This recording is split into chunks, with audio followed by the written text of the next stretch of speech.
Listen live. Supreme Court hears arguments over Trump's eligibility for 2024 ballot. Washington, the Supreme Court is hearing oral arguments over whether former President Donald Trump is ineligible for a second term in the White House. A dispute that puts the 9 justices into new legal territory and could have sweeping implications for the 2024 presidential race. The case before the High Court, known as Trump versus Anderson, involves whether Trump is disqualified from holding the presidency again because of his conduct surrounding the January 6, 2021, assault on the U.S. Capitol. The outcome is expected to reverberate across all 50 states, since it could clarify whether Trump can be included on the primary and general election ballots. Audio of the oral arguments is being live streamed in the player at the top of this page. 80 minutes are allotted, though the proceedings are expected to last longer. Jonathan Mitchell, a Texas-based attorney, is arguing on behalf of Trump, and Jason Murray, who practices in Denver, is appearing for the 6 Colorado voters who challenged Trump's eligibility. Colorado Solicitor General Shannon Stevenson will also argue for Secretary of State Jena Griswold. The case arose out of the lawsuit the Colorado voters filed in the fall, which invoked a rarely used provision of a constitutional amendment passed in 1868 that was designed to keep former Confederates from holding public office. Known as the Insurrection Clause, Section 3 of the 14th Amendment bars an individual who swore an oath to support the Constitution and then engaged in insurrection against it from holding federal or state office.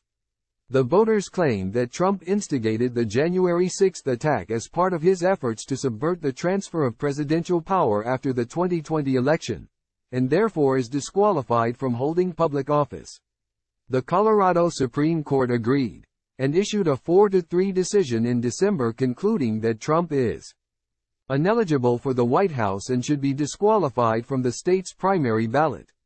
The court placed its ruling on hold and Trump appealed to the U.S. Supreme Court. His attorneys have raised a number of issues for the justices to weigh. Whether state and federal courts can even enforce the provision without legislation from Congress. Whether Section 3 applies to Trump as a former president. And whether he engaged in insurrection. Mitchell, Trump's attorney, laid out his case before the justices during oral arguments on Thursday. He repeatedly pointed to an 1869 case involving a criminal defendant named Caesar Griffin, believed to be the first major judicial opinion on Section 3. Chief Justice Salmon Chase, serving as the circuit judge who heard cases in Virginia, held that the text of Section 3 was not self-executing and therefore could only be enforced through an act of Congress. Mitchell said Congress relied on that decision when crafting a law in 1870 instructing federal officials to enforce Section 3. Mitchell argued that Griffin's case, and Congress's subsequent action, shows that states don't have the authority to enforce Section 3, and decide that a candidate is disqualified from office, unless Congress grants them the power to do so. Justice Sonia Sotomayor pointed out that Chase's ruling was in a lower court and did not set precedent for the Supreme Court, while noting that Chase contradicted his ruling in another case. Justice Elena Kagan asked what Mitchell's argument would be without Griffin. Suppose that we took all of that away. Suppose there were no Griffin case, and there were no subsequent congressional enactment, what do you then think the rule would be? Mitchell replied, just a matter of first principles. Without Griffin's case, it's a much harder argument for us to make, because normally, every other provision of the 14th Amendment has been treated as self-executing. Mitchell also argued that Section 3 cannot be used to deny Trump access to the ballot because it prohibits a person only from holding office, not running as a candidate or winning election. Section 3 allows Congress to lift the disqualification for insurrectionists, and Mitchell said states cannot declare a candidate ineligible for office when the possibility for receiving a congressional waiver still exists. Under questioning from Justice Ketanji Brown Jackson, Mitchell said the events on January 6 did not rise to the level of insurrection. For an insurrection, there needs to be an organized, concerted effort to overthrow the government of the United States through violence, he said. This was a riot. It was not an insurrection.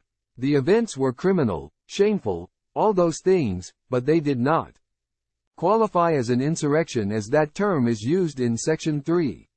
In an earlier brief with the court, the voters urged the Supreme Court to uphold the Colorado ruling, arguing that Trump betrayed his oath to preserve, protect and defend the Constitution by inciting a violent mob to attack the Capitol in an attempt to stop the counting of electoral votes cast against him. The thrust of Trump's position is less legal than it is political. He not so subtly threatens bedlam if he is not on the ballot. But we already saw the bedlam Trump unleashed when he was on the ballot and lost, their lawyers wrote. Section 3 is designed precisely to avoid giving oath-breaking insurrectionists like Trump the power to unleash such mayhem again.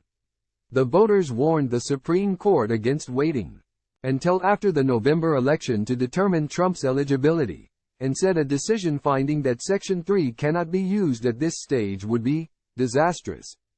To say that resolving Trump's eligibility must wait until tens of millions of Americans have voted would be a recipe for mass disenfranchisement, constitutional crisis, and the very bedlam Trump threatens, their lawyers wrote.